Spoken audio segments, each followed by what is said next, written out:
My name is Olivia Collins. I am 32 years old, and I live in Seattle. I will never forget the silence inside that church. It was supposed to be the happiest day of my life, but all I could stare at was the empty wooden chair in the front row. My father wasn't there. 10 minutes before the music started, my phone had buzzed in my hand. I remember staring at the screen, my white dress trembling around me. It was a text from him. It didn't say, "I love you." It didn't say, "I'm sorry." It just said, "Can't make it, important meeting." I had to swallow my tears, lift my chin, and walk down that aisle alone. That was the day I realized I didn't matter to him. I was invisible unless I was useful. But today, everything changed. My face is on the news. My hotel chain just hit a valuation of $580 million. And suddenly, for the first time in years, my phone buzzed with his name. Family meeting, 7 p.m., don't be late. He thinks he can summon me because now I have money. He thinks I am still that desperate little girl waiting for his approval. But he is wrong. He is about to meet the woman he created when he left that chair empty. But before I tell you how everything flipped, like and subscribe, drop a comment. Where are you watching from? My name is Olivia Collins. I am 32 years old. I grew up in a house that was always cold, even in the middle of summer. We lived in Seattle, a city known for rain, but the dampness inside our home had nothing to do with the weather. It was a coldness that came from silence. It was a chill that came from knowing you were present but not seen. My father, Richard Collins, was a man who took up a lot of space. He was loud when he was on the phone, booming with laughter when he was with his business partners, and demanding when he spoke to the staff. But when he looked at me, his eyes glazed over. It was as if I was a piece of furniture he had forgotten he bought. My mother, Evelyn, was his shadow. She spent her life smoothing out the air around him, making sure nothing upset him. She was a nervous woman, always wringing her hands, her eyes darting to the door to see if he was home yet. She loved me, I think, but she loved him more, or maybe she just feared him more. And then there was Ethan, my older brother. If I was the furniture, Ethan was the sun. The entire household revolved around his orbit. If Ethan had a baseball game, the whole family went. Dad would leave work early. Mom would pack snacks. If Ethan got a C on a report card, a tutor was hired the next day, and Dad would sit with him for hours, encouraging him, telling him he was destined for greatness. When I got straight A's, Dad would just nod and turn the page of his newspaper. I remember one specific Tuesday when I was 12 years old. It is a memory that is burned into my mind because it was the day I stopped asking for attention and started expecting the silence. I had entered a regional science fair. I had spent 3 months building a complex model of a sustainable water filtration system. I had worked on it every night in the garage, wearing Dad's old oversized work shirt. I was proud of it. I had won first place in my school, and now I was going to the state finals. The finals were on that Tuesday evening. 2 weeks before, I asked Dad to come. "I'll check my schedule, Olivia," he said, not looking up from his laptop. 1 week before, I reminded him. I said, "I'll try, Olivia. Stop pestering me. Business is busy right now." On the morning of the fair, I stood in the kitchen, my stomach in knots. Ethan was eating cereal, complaining about his soccer practice. "Dad," I said, my voice small, "the fair starts at 6 tonight. The awards are at 7. Dad took a sip of his coffee. He looked at his watch. "I have a meeting with the investors from Tokyo, Olivia. You know that, it's a big deal for the company." "But you said you'd try," I whispered. "Trying doesn't mean promising," he snapped. "Don't be dramatic. Your mother will go." I looked at Mom. She gave me a sad, apologetic smile. "I can't, honey. Ethan needs a ride to the away game in Tacoma, and your father needs the other car." I stood there, holding my backpack strap so tight my knuckles turned white. "So nobody is coming." "It's just a science fair, Liv," Ethan mumbled, his mouth full of milk. "It's not like it's the playoffs." I went to the fair alone. I set up my project alone. When the judges came around, I explained my water filtration system with a clear, steady voice, even though my heart was breaking. I watched other kids high-five their dads. I watched mothers hugging their daughters. I stood by my display, smiling a fake smile, pretending I didn't care. I won second place in the entire state. They called my name on the big stage. "Olivia Collins." I walked up the stairs. The spotlight was bright and hot. I looked out into the dark auditorium, searching for a familiar face. Just one. Maybe Dad had finished his meeting early. Maybe Mom had dropped Ethan off and raced back. but the seats were filled with strangers. I took the ribbon. I shook the judge's hand, and I walked off the stage. When I got home that night, the house was dark. They were all asleep. I put the red ribbon on the kitchen counter, right next to the coffee maker where Dad would see it in the morning. The next morning, the ribbon was gone. Mom had tidied up. No one mentioned it. No one asked how it went. At breakfast, Dad was talking about Ethan's game. He almost scored in the second half, Dad said, beaming, slapping Ethan on the back. That's my boy, you've got the drive, son, you've got the killer instinct. I sat there, eating my toast, feeling invisible. That was the day I learned the rule of the Collins household. Love was a currency, and I was bankrupt. I spent the rest of my teenage years trying to earn that currency. I thought if I was perfect enough, quiet enough, successful enough, they would finally see me. I graduated top of my class. I got into a top business school. I learned to play the piano. I kept myself fit and well-dressed, but nothing worked. I was just Olivia, the extra child, the backup plan. I remember asking Mom once when I was 20 why Dad was so hard on me, why he never seemed to care. Mom sighed, looking out the window at the rain. He sees himself in Ethan, Olivia. He sees his legacy. With you, he just doesn't know what to do with a daughter. He's a businessman. He understands value. He just doesn't see. Well, he's under a lot of pressure. He doesn't see my value, I said. He loves you in his own way, she replied. That was always her line, in his own way, but love shouldn't be a riddle you have to solve. It shouldn't be a secret code. Love should be obvious. It should be there when you win, and it should be there when you lose. I realized then that I was waiting for a train at an airport. I was waiting for something that was never going to arrive. But still, a foolish part of me held on. I held on until the day I got married. That was the day the last thread finally snapped. I met Daniel when I was 24. He was everything my family wasn't. He was warm, he listened when I spoke, and he didn't care about money or status. He was a landscape architect. He built gardens, parks, and quiet places. He loved me simply and loudly. When we got engaged, I felt a flicker of hope. A wedding is a big family event. It's traditional. My father loved tradition. He loved appearances. Surely, for his only daughter's wedding, he would step up. I planned the wedding for a year. I wanted it to be perfect, not just for me, but for them. I wanted to give my father a role that would make him proud. I went to his office to ask him the question. I made an appointment with his secretary, which was the only way to ensure I'd get 5 minutes of his time. I walked into his massive corner office. He was on the phone, as usual. He waved me to a chair and kept talking for 10 minutes while I sat there, smoothing my skirt. Finally, he hung up. What is it, Olivia? I have a lunch meeting in 20 minutes. I wanted to ask you something, Dad, I said. About the wedding. How much is it going to cost? He asked immediately, reaching for his checkbook. I told your mother to handle the budget. It's not about the money, I said. I want you to walk me down the aisle. I want you to give me away. He paused. He looked at me, and for a second I saw a flicker of something soft in his eyes. Maybe it was nostalgia, maybe it was guilt. Of course, he said. It's the father's duty. I'll be there, promise, I asked. No meetings, no business trips. I promise, Olivia, I'll be there. I held onto that promise like a lifeline. The months passed. The planning was stressful. Mom complained about the flowers I chose. Ethan made jokes about Daniel's job, calling him a gardener. But I didn't care. Dad was going to walk me down the aisle. It was going to be the moment where we finally connected. The rehearsal dinner was the night before the wedding. We rented a private room at a nice seafood restaurant. Daniel's parents were there, kind and smiling. My mom was there, looking anxious. Ethan was there, checking his phone every 5 seconds. But Dad's chair was empty. Where is he? I asked Mom. He got held up, she whispered. A crisis at the office. He said he'll try to make it for dessert. He never showed up. I went to bed that night in the hotel suite feeling sick. Daniel held me. He'll be there tomorrow, Liv, he promised. I know, I said. He has to be. The morning of the wedding was beautiful. The sky was a crisp, clear blue. I spent hours getting ready. My hair was pinned up, my makeup was flawless.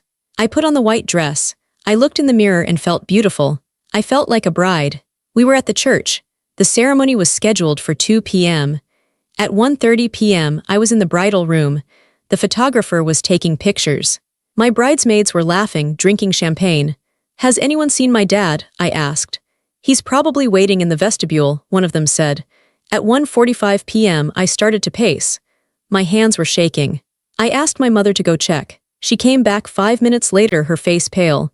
Is he here? I asked. He's not answering his phone, she said, her voice trembling. Traffic is bad, Olivia. You know how traffic is. He's not here. He'll be here, she insisted. He wouldn't miss this. At 1:50 p.m. my phone buzzed. It was sitting on the vanity table. I stared at it. I knew, deeply in my gut, I knew. I picked it up. A text message from Dad. I opened it. Can't make it. Important meeting came up. Deal of a lifetime, sorry, send pictures. I stared at the words, deal of a lifetime. My wedding wasn't the deal of a lifetime. I wasn't the deal of a lifetime. I was an appointment he could cancel. The room went silent. The bridesmaids stopped laughing. My mother looked at me, saw the phone, and burst into tears. Oh, Olivia, oh, honey, he just has so much pressure. Stop, I said. My voice was eerily calm. Stop making excuses for him. We can wait, Mom said. We can delay the ceremony. No, I said, we are not waiting. But who will walk you? She asked. Ethan can do it, Ethan. Come here? No, I said again, louder this time. I don't want Ethan, I don't want anyone. I stood up, I checked my makeup. I didn't cry. The tears were there, burning behind my eyes, but I refused to let them fall. If I started crying now, I would never stop. I had to be strong. I had to be made of stone. I walked out of the room. I walked to the back of the church. The doors were closed. I could hear the organ music playing. The guests were waiting. Daniel was waiting. The coordinator looked at me, confused. Where is your father? He's not coming, I said. Open the doors. Are you sure you want to go alone? Open the doors. The heavy wooden doors swung open. The music swelled to the wedding march. Everyone stood up and turned around. I saw the sea of faces. I saw Daniel standing at the altar, looking handsome and worried. And then I saw the empty spot in the front row next to my mother. The empty chair. It felt like a punch to the gut. Everyone was looking at me, then looking at the empty space beside me. I could hear the whispers, the confusion, the pity. Poor Olivia, her father didn't come. I took a breath. I gripped my bouquet so hard the stem snapped, and I started to walk. One step, then another. I walked down that long aisle alone. I held my head high. I didn't look at my mother, who was sobbing into a handkerchief. I didn't look at Ethan, who looked bored. I kept my eyes locked on Daniel. He was the only real thing in the room. When I reached the altar, Daniel stepped forward. He didn't wait for the priest. He stepped down, took my hand, and whispered, I've got you, you're not alone. I looked at him, and that's when a single tear escaped. I know, I whispered. We got married. I said my vows. I smiled for the pictures. But inside, something had died. The little girl who wanted her daddy's approval was gone. She died on that aisle. In her place, a woman was born. A woman who realized that if she wanted anything in this life, love, success, peace, she was going to have to build it herself. I didn't speak to my father for a year after that. He sent a blender as a gift 3 weeks later. No card, just a blender. I returned it after the wedding. I changed. I stopped calling home. I stopped visiting. I realized that trying to get blood from a stone was just leaving me exhausted and bruised. I needed to focus on something else. I needed to prove to myself that I wasn't worthless. Daniel and I moved to Oregon. We wanted a fresh start, away from the rainy shadows of Seattle and the toxicity of my family. I had a small trust fund from my grandmother, not a huge amount, but enough for a down payment. I found a property for sale on the coast. It was an old, dilapidated fishing lodge called the Pine Cove. It was a disaster. The roof leaked, the floors were rotting, and it smelled like mildew and old cigarettes. Are you sure about this? Daniel asked, looking at the peeling paint. I can see it, I said, looking past the rot. I can see what it could be. I bought it. And then I went to work. I didn't hire a big construction crew. I couldn't afford one. It was just me, Daniel, and 2 local guys we hired. For 2 years, I didn't take a day off. I woke up at 4 a.m. every single morning. I put on work boots and overalls. I learned how to sand floors. I learned how to fix plumbing. I painted every single wall myself. My hands, which used to be manicured, became rough and calloused. My back ached constantly, but I loved it. Every nail I hammered felt like I was hammering away my past. Every wall I painted felt like I was covering up the memories of that empty chair. We renamed it the Ember. We opened with just 10 rooms. I worked the front desk. I cleaned the toilets. I cooked breakfast in the kitchen.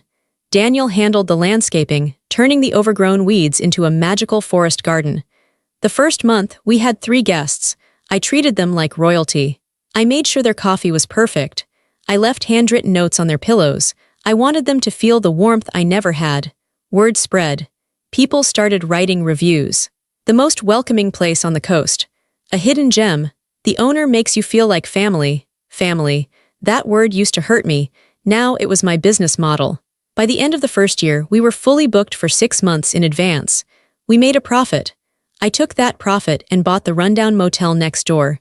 We renovated that too. Then we bought a historic inn in Portland. Then a boutique hotel in Napa Valley. I became obsessed. I wasn't just building hotels, I was building an empire. I studied the market. I learned about real estate, finance, and hospitality. I became a shark, but a shark with a smile. I negotiated deals that made seasoned businessmen sweat, but I did it with politeness and grace. 5 years passed. The Ember Collection grew to 11 properties across the West Coast. We were known for luxury, intimacy, and incredible service. During those 5 years, my interaction with my family was minimal. I sent cards for birthdays. They sent generic text messages. Happy B-Day. Hope you're good. They didn't know about the hotels. Well, they knew I was running a little bed and breakfast, as Ethan called it. They didn't know I was the CEO of a corporation. They didn't ask, and I didn't tell. Why would I? They weren't interested in Olivia the builder. They were only interested in themselves. I heard snippets of news through the grapevine. Dad's business was struggling. The market was changing, and he was too stubborn to adapt. Ethan had started 3 different companies, and all of them had failed. Dad had bailaid him out every time. It didn't surprise me. Ethan had never learned to work. He had only learned to be praised. I, on the other hand, had learned to survive. I remember one night, sitting in my office at our flagship hotel in Seattle. Yes, I had returned to the city, but on my own terms. I looked out the window at the skyline. I was 30 years old. I was wealthy. I was happily married. And I had done it all without asking my father for a single penny.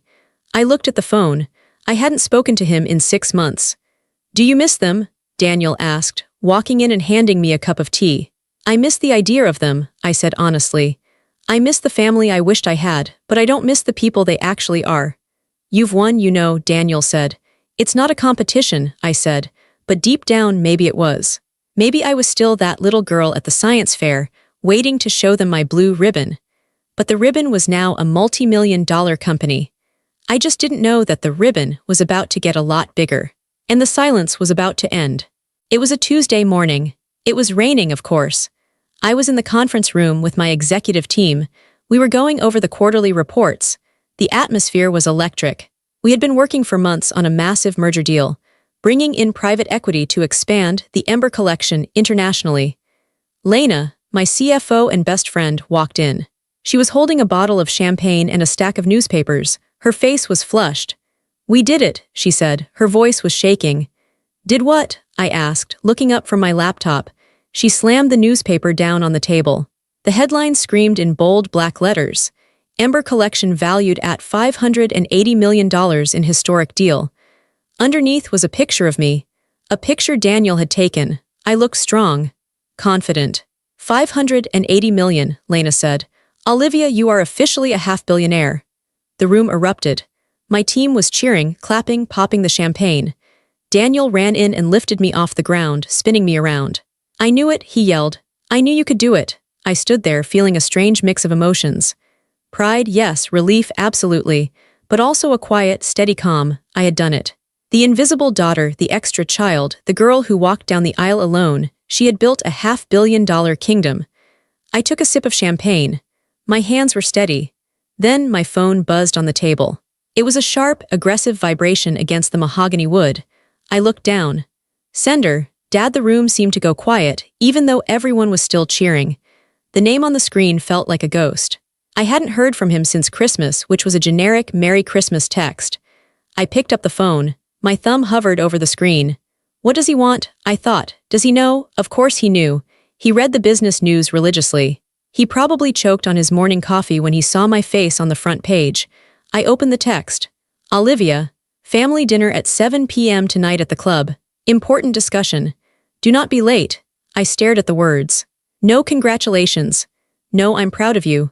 No wow, just a summons, a command, like I was an employee he was calling into his office. "Who is it?" Lena asked, noticing my expression. "My father," I said. Is he congratulating you? I laughed. It was a dry, humorless sound. No, he wants a meeting. Are you going? Daniel asked. He looked concerned. He knew the pain they caused me. You don't have to go live. You don't owe them anything. I looked at the newspaper again. I looked at the valuation. $580 million. Then I thought about my father. I thought about the rumors I had heard that his company was in trouble, that he was leveraging everything he owned. Suddenly, the text made sense. He wasn't calling because he missed me. He wasn't calling because he was proud. He was calling because he was drowning. And he just realized that I was the only lifeboat in sight. I'm going, I said to Daniel. Why? Because, I said, picking up my purse. For 30 years, I've been walking into rooms wondering if I was good enough for them. Tonight, I'm going to walk into that room knowing I own the table. I turned to Lena. Get me a full financial report on Collins Enterprises. I want to know everything. Debts, loans, liens, lawsuits, everything. Have it on my desk in an hour. Lena grinned. She knew exactly what I was thinking. You got it, boss. I walked to the window and looked out at the rain. The little girl who begged for attention was gone. The woman who was about to walk into that dinner wasn't looking for love. She was looking for closure. And if my father thought he could just snap his fingers and get my money, he was in for the shock of his life. The game had changed. And for the first time, I was the one holding all the cards. I sat at my desk, the rain hammering against the glass of my office window. The city of Seattle looked gray and blurred below me, but inside my office, everything was sharp and high definition. Especially the stack of documents Lena had just placed in front of me. It's worse than we thought, Olivia, Lena said. She wasn't smiling anymore. She looked serious, almost frightened. It's a bloodbath. I opened the folder labeled Collins Enterprises Financial Audit. My father had always been a myth to me. Growing up, I thought he was invincible. He was the man who commanded rooms, who built skyscrapers, who made grown men tremble with a single phone call. I thought he was made of money. I thought his power was infinite. But looking at these papers, I realized the myth was a lie.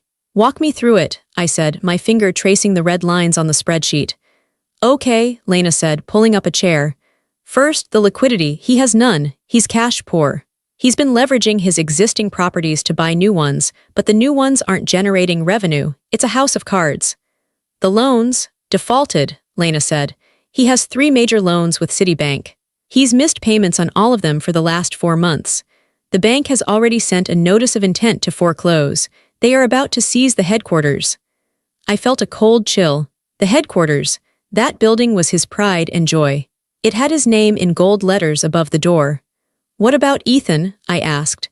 He's the vice president of operations. What has he been doing? Lena hesitated. She flipped to page 12. That's the worst part. Look at the payroll and expense accounts. I looked. My jaw tightened. Ethan was drawing a salary of $400,000 a year, but that wasn't the problem.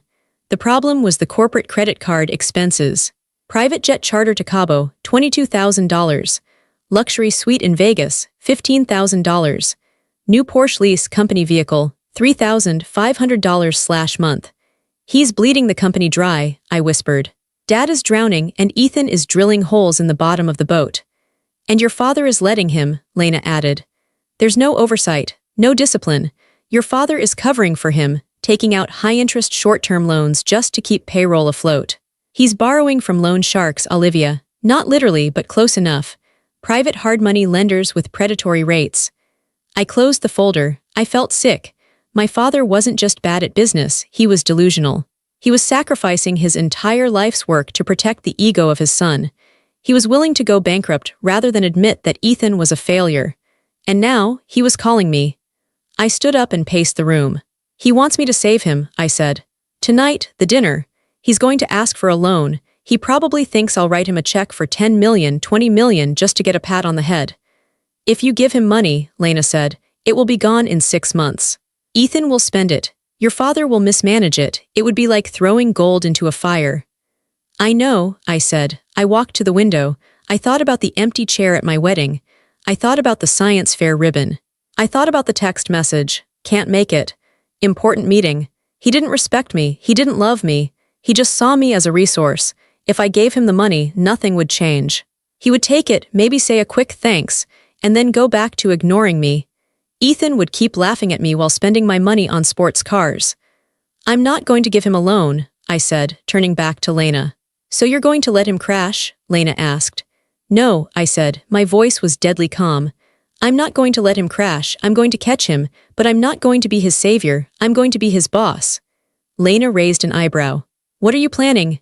Who holds the debt? I asked. The big loans, the ones threatening foreclosure. Citibank, and a private equity firm called Vanguard Holdings. Get them on the phone, I said. Right now. Olivia, it's 4 p.m., the banks are closing. I don't care, I said. Call the VP of Commercial Lending at Citibank. Tell him Olivia Collins of the Ember Collection wants to talk. Tell him I want to buy the debt. Lena's eyes went wide. You want to buy your father's debt? I want to buy all of it, I said. Every mortgage, every lien, every overdue loan. I want to become the creditor. I don't want to give my father money, I want to own the paper his life is printed on. That will cost a fortune, Lena said. You'd have to liquidate some assets, you'd have to dip into the merger capital. Do it, I said. We have the valuation. We have the liquidity, make the deal. I want the paperwork signed and digital copies in my inbox before I walk into that dinner at 7 p.m. Lena stared at me for a second, then a slow grin spread across her face. She typed furiously on her phone. I'm on it. I sat back down in my leather chair. My heart was pounding, but not from fear. It was the adrenaline of the hunt. My father had spent my entire life telling me I was worthless. He had spent my entire life making me feel small. Tonight, when I walked into that country club, I wouldn't be small. I would be the biggest thing in the room. I would effectively own him. I wasn't doing this for revenge, I told myself. I was doing it for clarity. I needed to show him, once and for all, that the daughter he ignored was the only one capable of standing tall. I looked at the clock. 4:15 p.m. I had less than 3 hours to buy an empire. The next 2 hours were a blur of high-stakes negotiation. I didn't leave my office. I had 2 phones going at once. On one line, I had the vice president of Citibank. On the other, I had my legal team. Miss Collins, the banker said, his voice smooth but surprised. This is highly irregular. Buying out a distressed portfolio of this size usually takes weeks of due diligence. I don't need due diligence, I said, my voice crisp. I know the assets. I grew up in them. I know the liabilities. I'm looking at your foreclosure notice right now. You're about to seize the properties, which means you'll have to deal with auctions, legal fees, and bad press. I am offering you a clean exit. I will pay off the principal plus 5%. Cash wire today. There was silence on the line. Banks hate messy foreclosures, they love cash. Plus 5%? He asked. Plus 5%. But the transfer of the lien happens immediately. By 6:30 p.m., I want to be the legal holder of the mortgage on the Collins Tower and the 3 industrial parks. Hold on, he said. I put him on mute. I turned to my lawyer, Sarah. What about the private loans? Vanguard Holdings is tougher, Sarah said. They know your father is desperate. They're charging him 18% interest. They don't want to sell. Offer them the principal and a buyout fee, I said. Tell them if they don't take it, I'll tie them up in litigation for 3 years regarding predatory lending practices. My father didn't read the fine print, but I did. There are clauses in there that are borderline illegal. Sarah smiled. You're playing hardball. I learned from the man himself, I said. By 5:45 p.m., the deals were closing. The fax machine was humming. Digital signatures were flying across the secure server. One by one, the notifications popped up on my screen. Transfer complete, Collins Tower Mortgage. Transfer complete, Industrial Park A, B, C. Transfer complete, Equipment liens. It was happening. I was spending millions of dollars, draining a significant portion of my liquid cash, but I was securing control. At 6:15 p.m., Lena walked in with a single, thin blue folder. It's done, she said. You own it all. Technically, as of 5 minutes ago, your father is 3 months behind on his payments to you. I took the folder. It felt heavy, even though it only held a few sheets of paper. This was it. This was the leverage. Thank you, Lena, I said. Go home, get some rest. Good luck, she said. Give them hell. I went to the private bathroom attached to my office to change. I had brought a change of clothes, knowing I wouldn't have time to go home. I took off my comfortable gray work blazer. I washed my face. I looked at myself in the mirror. I looked tired, but my eyes were bright. They were fierce. I put on a black dress. It was simple, elegant, and sharp. High neck, long sleeves, fitted, it looked like armor. I put on my diamond earrings, the ones I bought for myself when I opened my 5th hotel. I applied red lipstick. I wasn't dressing for a family dinner. I was dressing for a funeral. The funeral of my childhood hopes. I walked out of the office and down to the parking garage. My car was waiting, a sleek black sedan. I got in and drove into the rainy Seattle night. The drive to the country club took 30 minutes. I knew every turn. This was the club where we spent every Sunday brunch growing up. This was where Dad played golf while Mom drank mimosas and told me to sit still. This was where Ethan threw tantrums until the waiters brought him extra ice cream. I pulled up to the valet. The young man opened my door. "Welcome to the club, ma'am," he said. I stepped out, the rain misting against my face. I clutched the blue folder against my chest. I walked up the grand staircase. The smell of the place hit me immediately, a mix of old wood polish, expensive perfume, and stagnation. Nothing had changed here in 20 years. It was a monument to the past. My phone buzzed. A text from Daniel, "I love you. You are the strongest person I know. Remember who you are." I took a deep breath. I knew who I was. I wasn't Olivia the victim anymore. I wasn't the girl crying in the church vestibule. I was Olivia Collins, CEO of the Ember Collection. I walked toward the private dining room at the back of the hall. I could hear their voices before I even opened the door. My father's booming, agitated voice. "Where is she?" "It's 7:05, she's late, disrespectful." My mother's soothing, nervous tone. "She'll be here, Richard, traffic is bad." Ethan's scoff. "She's probably doing it on purpose, trying to make an entrance. She thinks she's special now just because she got lucky with some hotels." I stopped. I put my hand on the brass doorknob. Lucky. I worked 18-hour days. I scrubbed toilets. I risked everything. And he called it luck. That single word hardened my heart into diamond. I turned the knob and pushed the door open. The room was exactly as I remembered. Dark wood paneling, a crystal chandelier that was slightly too large, and a long table set with white linen. They were sitting at the far end. My father, Richard, sat at the head of the table. He looked older than the last time I saw him. His face was redder, his hair thinner. He wore a suit that looked expensive but fit him poorly, as if he had lost weight from stress. My mother, Evelyn, sat to his right. She looked frail. She was drinking a glass of white wine, her hand shaking slightly. Ethan sat to his left. He was leaning back in his chair, scrolling on his phone. He looked soft. He had the face of a man who had never heard the word no. When I walked in, the conversation stopped. "You're late," my father said. "No hello, no stand up to greet me, just an accusation."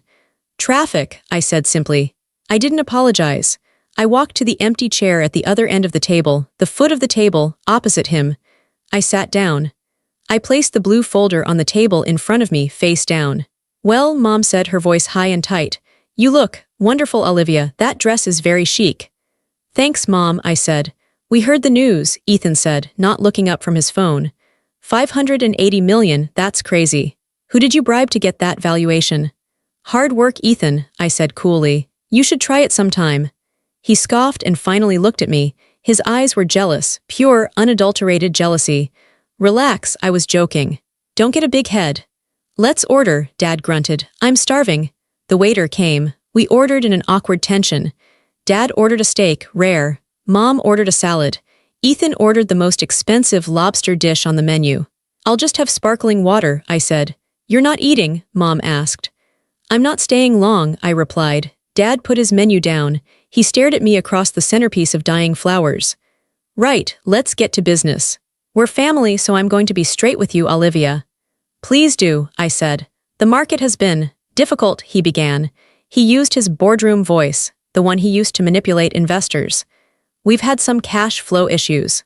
Temporary, of course, just a liquidity pinch. I need a bridge loan." "A bridge loan," I repeated. "Yes, just to clear up some short-term obligations, to keep the vultures off our back." "How much?" I asked. He hesitated. He looked at Ethan, then back at me. 15 million. We can structure it as a personal loan. I'll pay you back with interest in 2 years. 15 million, I said. "And what will you use it for?" "Operating costs," he waved his hand dismissively. "Payroll, vendors, the usual." "And to pay off the Porsche?" I asked, looking at Ethan. Ethan froze. Dad frowned. "What?" "The corporate lease on the Porsche," I said. "And the private jet to Cabo, and the Vegas suite. Is my 15 million going to pay for that too?" Dad's face turned a darker shade of red. "That is company business. Ethan meets with clients." "Ethan parties," I said, "and you pay for it." "Watch your mouth," Dad snapped. He slammed his hand on the table. I am your father, you will show me respect. I built this family. I built the roof over your head. You built a roof, I said calmly, but you never made it a home. Stop it, Mom cried. Please don't fight, Olivia, please, your father is under so much stress, just, can't you help us? You have so much now, we're family. Family, I said. I looked at the empty chair next to me. Where was family when I was 12 and won the science fair? Where was family when I was building my first hotel and sleeping on the floor? Where was family on my wedding day? Silence. The room went dead silent. That was a mistake, Dad muttered. I told you I had a meeting. You lied, I said. There was no meeting. I checked your calendar, Dad. I know people. You were golfing. You skipped my wedding to play 18 holes. He didn't deny it. He just glared at me. So, you're going to hold a grudge forever. You're going to let my company fail, let my legacy die because your feelings are hurt. I'm not going to let it die, I said. I put my hand on the blue folder. Good, Dad said, exhaling. He thought he had won. He thought he had bullied me into submission. I'll have the lawyers draw up the loan agreement tomorrow. No need, I said. I slid the blue folder across the long table. It spun and stopped right in front of his steak knife. What is this? He asked. Open it. He opened the folder. He adjusted his glasses. He read the first page. His face went pale, all the color drained out of him, his hands started to shake. What is this? He whispered. I bought your debt, I said. My voice was steady, clear, and projected to the back of the room. I bought the mortgage on the Collins Tower. I bought the loans on the industrial parks. I bought the liens on the equipment. As of 6 p.m. tonight, I am the sole creditor of Collins Enterprises. Ethan grabbed the paper from Dad's hand. What does that mean? It means, I said, that you don't owe the bank anymore, you owe me. Dad looked up at me. There was fear in his eyes, genuine fear. Olivia, why? Because you were going to lose it all, I said. The bank was foreclosing tomorrow. You didn't tell Mom that, did you? Mom gasped. Richard, I saved the company, I continued. But I'm not a silent partner, and I'm not a charity. I stood up. I felt 10 feet tall. Here are the terms, I said. Effective immediately, Ethan is fired. He is removed from the board and stripped of all company credit cards. You can't do that, Ethan shouted, standing up. Dad, tell her. Dad didn't speak. He was reading the document. He knew I had the legal right. I held the mortgage. I could foreclose at any second. Secondly, I said, Dad, you are stepping down as CEO. You will transition to Chairman Emeritus. You will have no voting power. I am appointing a new management team to restructure the debt and salvage the business. You're taking my company, Dad choked out. My company? I'm saving the assets, I said. The company you built is already dead. You killed it with your ego. I won't sign, he spat. I'll fight you. Read the last page, I said. If you don't agree to these terms, I foreclose immediately. The locks will be changed by morning. You will lose everything. The house, the cars, the reputation. You will be bankrupt. He looked at the paper. He looked at me. He looked at Ethan. He realized he was checkmated. You ungrateful, he sputtered. He stood up, shaking with rage. I gave you life, I raised you. You raised a ghost, I said. You raised someone you thought didn't matter. And now that ghost owns you. You are no daughter of mine, he hissed. The words were venomous. They were meant to kill. I have no daughter, get out. I looked at him. Really looked at him. A sad, angry, failing old man. I know, I said softly. I haven't been your daughter for a long time. I'm just the landlord now. I turned to my mother. She was weeping silently. I'm sorry, Mom. I'll make sure you have a stipend. You won't lose the house. But the spending stops. I turned back to the door. Olivia, Ethan yelled. You can't do this to family. I opened the door. I looked back one last time. Family, I said, is the people who show up. You guys never did. I walked out. I closed the door on their shouting. I walked down the hall, past the stunned waiters, and out into the night air. I walked out of the country club and the rain had stopped. The air smelled fresh, like wet pine and ocean salt. I got into my car and just sat there for a moment. My hands were shaking, not from fear, but from the release of adrenaline. I took a deep breath, filling my lungs completely. I waited for the guilt. I had been conditioned my whole life to feel guilty whenever I displeased my father. I waited for that crushing weight to settle on my chest. But it didn't come. Instead, I felt lighter. I felt like I had been carrying a backpack full of rocks for 30 years, and I had finally set it down. I started the car and drove home. When I walked into our apartment, Daniel was waiting for me. He didn't ask how it went. He just looked at my face, saw the peace in my eyes, and hugged me. We ordered pizza and watched a comedy movie. I didn't check my phone once. The next morning, the fallout began. My phone was flooded. 20 missed calls from Mom. 12 angry text messages from Ethan. "You're a monster. You ruined everything. How do you sleep at night?" I didn't reply. I simply blocked Ethan's number. I sent a text to Mom. "I love you, but I will not discuss business with you. If you want to see me as your daughter, we can get coffee next week. If you want to be a messenger for Dad, don't come." She didn't reply. The legal transition was swift. My team moved in. They fired Ethan formally the next day. Security escorted him out of the building. I heard he threw a stapler at a wall. Dad signed the papers. He had no choice. He retired to his study at home, refusing to speak to anyone. He became a recluse, brooding over his lost empire. I didn't take joy in their pain. I didn't gloat. In fact, I never set foot in the Collins Tower. I let my management team handle it. I didn't want his office. I didn't want his chair. I had my own. Over the next 6 months, I began to transform his properties. The industrial parks were failing, so I repurposed them. I turned one into a community art space and affordable housing for artists. I turned another into a logistics center for green energy companies.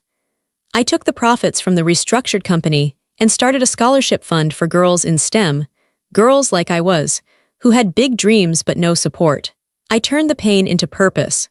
One afternoon, about 8 months later, I was visiting one of my new hotels, a retreat center in the mountains. It was beautiful, peaceful, quiet, surrounded by trees. I saw a woman checking in. She looked about my age. She was with her parents. They were hugging her, laughing, carrying her bags. The father kissed her forehead and said, "We're so proud of you, honey." I watched them, and for a split second, I felt that old phantom ache. That "why not me" feeling. But then Daniel walked up beside me. He slipped his hand into mine. "You okay?" he asked. I squeezed his hand. "Yeah, I am." I realized that I couldn't change the past.